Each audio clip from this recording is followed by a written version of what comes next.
بسم الله الرحمن الرحيم. الحمد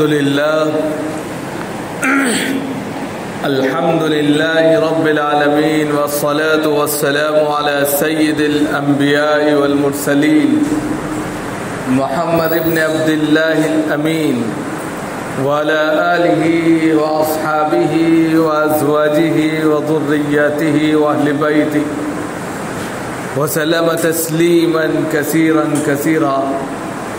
أما بعد، أعوذ بالله من الشيطان الرجيم. بسم الله الرحمن الرحيم. لقد كان لكم في رسول الله أسوة حسنة. صدق الله العلی العظیم. محترم بزرگوں اور دوستوں، دینی اور ایمانی بھائیوں، اللہ رب العزت کا شکر ہے، اس کا کرم ہے کہ اس نے ہمیں اپنی بارگاہ میں آنے کی توفیق عطا فرمائی. حضرات، ہم جس مہینے میں سفر کر رہے ہیں،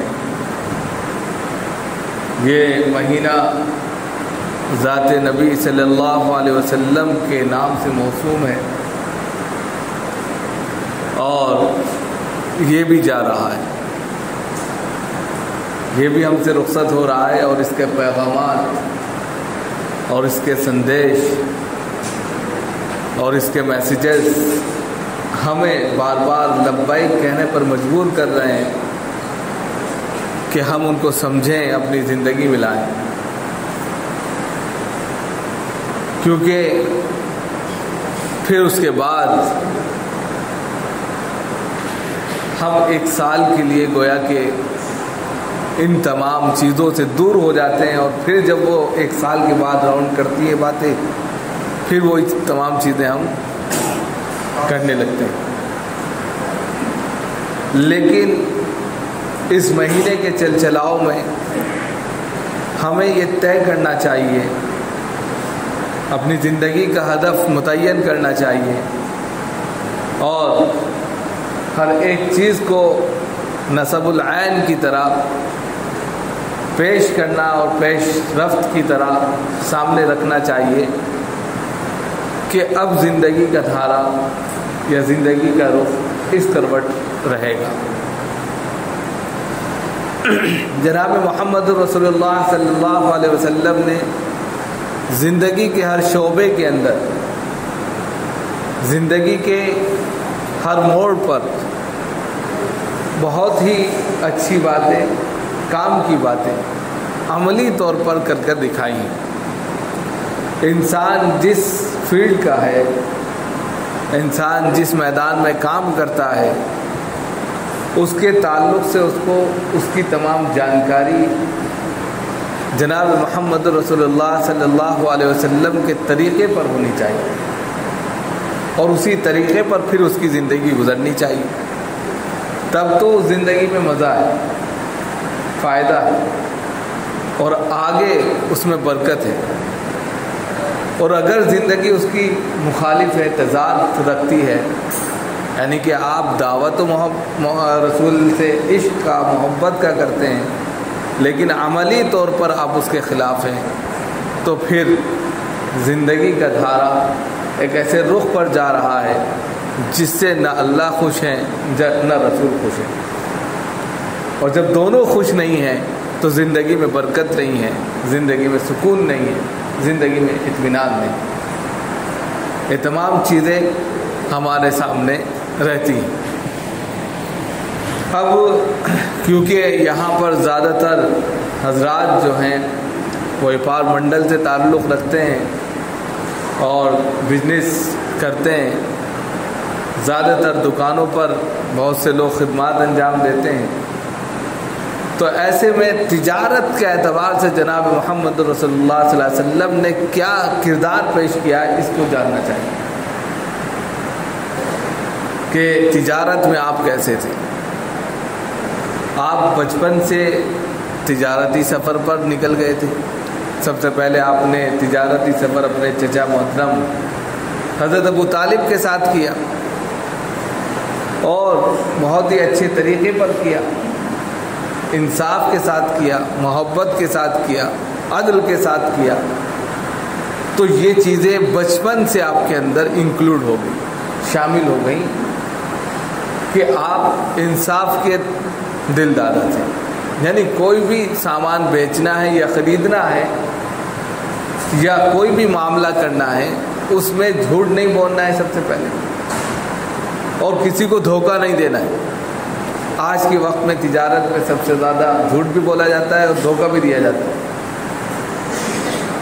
اس اعتبار سے ہمیں جناب محمد رسول اللہ صلی اللہ علیہ وسلم کی زندگی کا مطالعہ کرنا چاہیے اور اس زندگی کو سامنے رکھ کر اپنی زندگی کو ڈھالنا چاہیے. 12 سال کی عمر سے آپ کا تجارتی سفر شروع ہو جاتا ہے.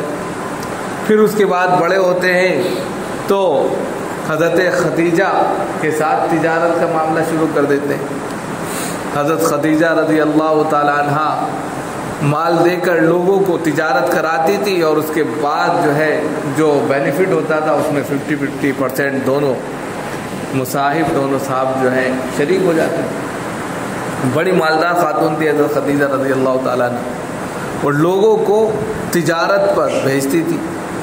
تو جناب محمد رسول اللہ صلی اللہ علیہ وسلم کے تعلق سے جب انہوں نے سنا کہ بہت انصاف ور ہیں، سچے ہیں، صادق ہیں، امین ہیں، تو ان کو بھی مال لے کر بھیج دیا کہ آپ ہمارے تعلق سے ایک سفر کریں، اور ساتھ میں میسرہ ان کا غلام تھا، ان کو بھیجا کہ آپ ان کے پیچھے پیچھے جائیے، ایک رپورٹ ہم تک پہنچائیں. کہتے ہیں کہ یہ ملک شام کا سفر تھا تجارتی. اس سفر میں جب جناب محمد رسول اللہ صلی اللہ علیہ وسلم گئے تو جو تجلیات تھیں، جو معجزات تھے، وہ الگ ہیں. میسرہ کہتے ہیں کہ جہاں جہاں آپ جاتے تھے تو بادل آپ کے اوپر سایہ فگن ہوتا تھا، ایک بادل ساتھ ساتھ چلتا رہتا تھا. جیسے آج کے وقت میں چھاتا لے کر انسان چلتا ہے دھوپ سے بچنے کے لیے، جناب محمد رسول اللہ صلی اللہ علیہ وسلم کے لیے اللہ رب العزت نے بادل کو سایہ بنا دی. تو یہ بات بڑی تعجب لگی، تو میسرہ نے اس کو نوٹ کیا اور حضرت خدیجہ تک پہنچایا. دوسرے معاملات میں جب آپ معاملہ کرتے ہیں تو معاملہ بالکل سٹیک کرتے ہیں، جھوٹ نہیں بولتے، صاف ستھرا کرتے ہیں. جیسا مال ہے اسی اعتبار سے آپ معاملہ کرتے ہیں. تو یہ بات نوٹ کی، یہ بھی بات پہنچائی.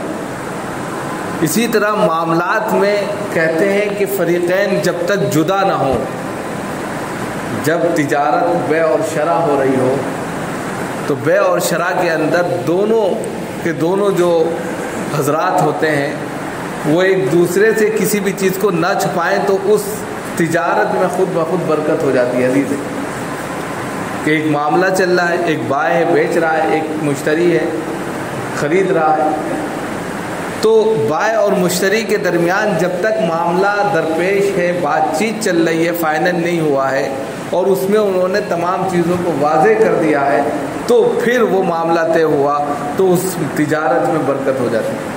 مال جس نے خریدا اس کے اندر برکت ہوگی، جس نے بیچا اس مال میں برکت ہوگی. صاف ہے. تو یہی نتیجہ تھا کہ جب ملک شام کا یہ سفر ہوا اور اس میں معاملہ بالکل صاف ستھرا ہوا تو کئی گنا اضافہ ہوا آپ کو اور فائدہ ہوا، بینیفٹ ہوا. تو اسی بیس پر، اسی بنیاد پر آپ نے یعنی حضرت خدیجہ رضی اللہ تعالیٰ عنہ نے آپ سے نکاح کا پیغام بھی بھیج دیا کہ آپ امین ہیں، صادق ہیں، سچے ہیں. پورے عرب کے اندر آپ کا کہہ سکتے ہیں کہ توتی بولتا ہے، ہر اعتبار سے ہر شخص آپ کی عزت کرتا ہے، اور تجارتی اعتبار سے بھی آپ کامیاب ایک تاجر ہیں، ایک بزنس مین ہیں.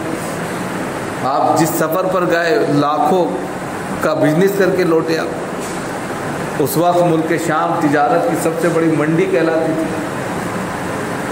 عرب کے لوگ قافلے کی شکل میں ملک شام جاتے تھے، وہاں کا سامان یہاں کا سامان ادھر اور ادھر کا ایکسپورٹ امپورٹ کیا جاتا تھا. اور اس طریقے سے منڈی کے اعتبار سے آپ لوگ مجھ سے زیادہ جانتے ہیں کیونکہ یہ ویپار منڈلی کہلاتا ہے اور یہاں پر بھی یہی ہوتا ہے. اب ایسے میں سب سے اہم بات جو نکل کر آتی ہے کہ آپ نے انصاف، عدل، دو چیزیں ہیں، عدل اور انصاف کو بھی سمجھنا چاہیے. آدمی عدل نہیں سمجھ پاتا، وہ کہتا ہے کہ میں انصاف کر رہا ہوں، لیکن اسلام کے اندر کیا چیز ہے؟ عدل ہے، مساوات ہے. انصاف کیا ہے کہ مثال کے طور پر 100 روپے کا فائدہ ہوا، 100 روپے کا فائدہ ہوا اور اس میں 5 لوگ کام کرنے والے ہیں. انصاف یہ کہتا ہے کہ سب کو 20-20 روپے دے دیے جائیں، یہ انصاف ہے. لیکن عدل اس کے برخلاف ہے کہ 5 لوگ شامل ہوئے لیکن 3 لوگوں کا کام محنت کا تھا اور 2 لوگ ایسے تھے جو ایسے ہی ان کے ساتھ میں تھوڑا سا کام کر رہے تھے. تو عدل یہ ہے کہ ان کو 25-25 روپے دیے جائے اور بعد والے کو جو بچے اس میں سے ڈیوائڈ کر دیا جائے، یعنی 2 لوگوں کو 12.5 روپے دیے. یہ عدل ہے، یعنی جس کی جتنی محنت ہے اس اعتبار سے کام لیا جائے. اسی لیے اسلام جو ہے عدل اور مساوات پر زور دیتا ہے. انصاف پر جو آپ دیکھتے ہیں کچہریاں ہوتی ہیں، عدلیہ ہوتے ہیں، کورٹ ہوتے ہیں، وہاں انصاف ہوتا ہے، لیکن انصاف کا سب سے زیادہ گلا وہیں گھوٹا جاتا ہے کیونکہ وہ انصاف نہیں کرتے. ہم لوگ یہ سوچتے ہیں انصاف ہو رہا ہے. اسلام انصاف کے ساتھ ساتھ عدل کی تعلیم دیتا ہے. جہاں عدل نہیں ہوگا وہاں انصاف ہو ہی نہیں سکتا، مساوات نہیں ہوگی وہاں انصاف نہیں ہو سکتا. تو اس چیز کو آپ نے بڑھاوا دیا، اس چیز کو سمجھنے کی ضرورت ہے. بہت سے دکانوں پر بہت سے لڑکے کام کرتے ہیں، بہت سے، تو وہاں پر اس چیز کو دکھانا کا یہی توازن ہے کہ کس کا کتنا کام ہے، کتنا کام لے رہے ہیں، اس کے اعتبار سے اس کو کیا دے رہے ہیں. یہ یہاں پر عدل دیکھا جائے. یہاں انصاف نہیں دیکھا جائے گا کہ ایک شخص صبح سے شام تک سب کچھ کر رہا ہے، بھاگ رہا ہے، دوڑ رہا ہے، اس کو بھی آپ نے انصاف کی کیٹیگری میں ڈال دیا. تو یہ تمام چیزیں بھی کہہ سکتے ہیں تجارت کے تمام نقطوں سے ہمیں آگاہ کرتی ہیں. اس کے علاوہ جناب محمد رسول اللہ صلی اللہ علیہ وسلم نے معاملہ اگر کیا، معاملہ کا مسئلہ مثال کے طور پہ آپ نے کسی سے ادھاری لی، اب ادھاری دینی بھی ہے. بھائی تجارت جب کوئی انسان کرے گا تو ایسا تو ہے نہیں اس کے پاس ہر وقت لاکھوں روپے پڑے ہیں، کبھی ہیں کبھی نہیں ہے، مال اپ ڈاؤن ہوتا رہتا ہے.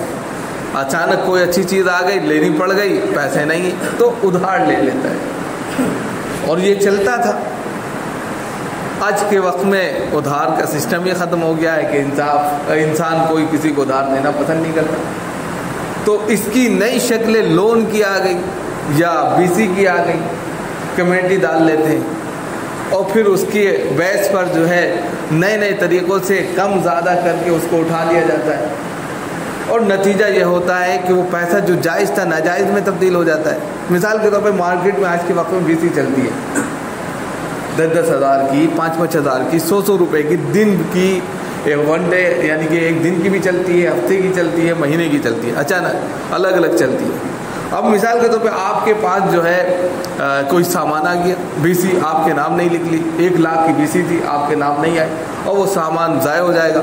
آپ نے کہا مجھے 80,000 روپے دے دو، 80,000 پر مجھے دے دو، تو 20,000 کا جو نقصان ہے اور 20,000 کس کو جا رہے ہیں، یہ جو ہے سود ہو گیا. آپ جائز کام کر رہے تھے، ناجائز میں آپ نے BC اٹھائی، اور وہ جو بزنس آپ کر رہے ہیں تو وہ کیا ہو گیا، خراب ہو گیا. اب کہتے ہیں کہ آپ بزنس چل نہیں رہا ہے، بزنس میں گھاٹا ہو رہا ہے. ارے گھاٹا کیوں ہو رہا ہے یہ بھی تو دیکھیے. یہ نہیں دیکھیں گے، پیسہ بھی لگا لیا، لون بھی لے لیا. اب لون کی بھی شکل ہے. مثال کے طور پہ آپ نے 15 لاکھ روپے لون لیا. اب لون کا جو پیسہ ہے فی نفسی وہ پیسہ تو جائز ہے کیونکہ وہ ایک قرض ہے، لیکن لون پر جب آپ اس کے اوپر بینیفٹ یعنی کہ مزید اضافے کی رقم دیتے ہیں جس کو آپ سود کہتے ہیں، وہ ناجائز ہوگی. الراشی والمرتشی کلاہما فی النار، حدیث میں آتا ہے سود کا لینا اور دینا دونوں جہنم میں لے جاتا ہے.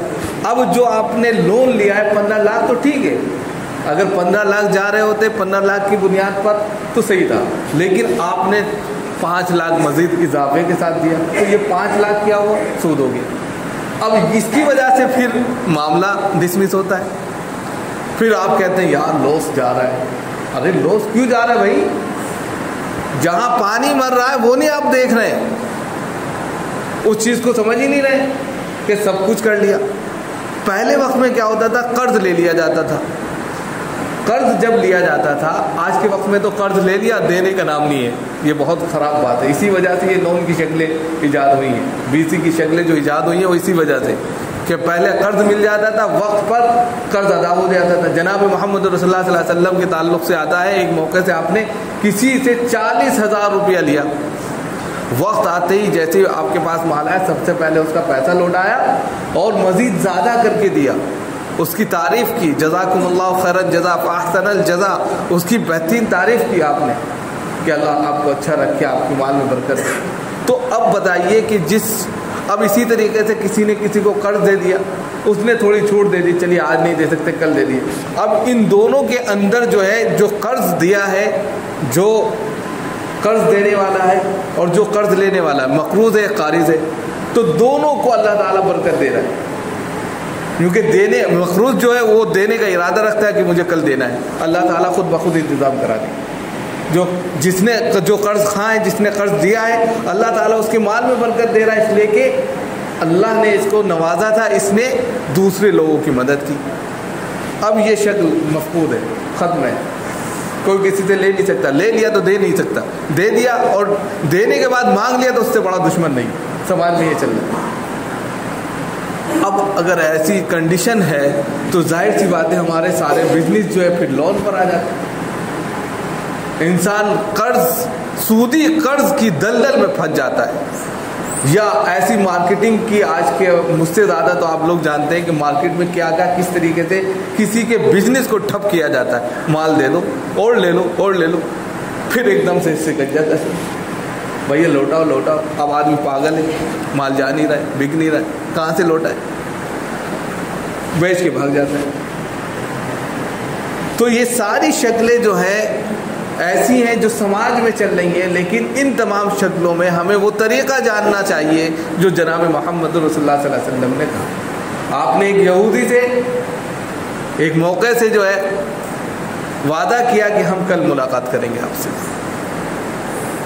کل ملاقات کا دن ہے, کل ملاقات کریں گے, اور وہ یہودی جو ہے بھول گیا, یاد نہیں رہا.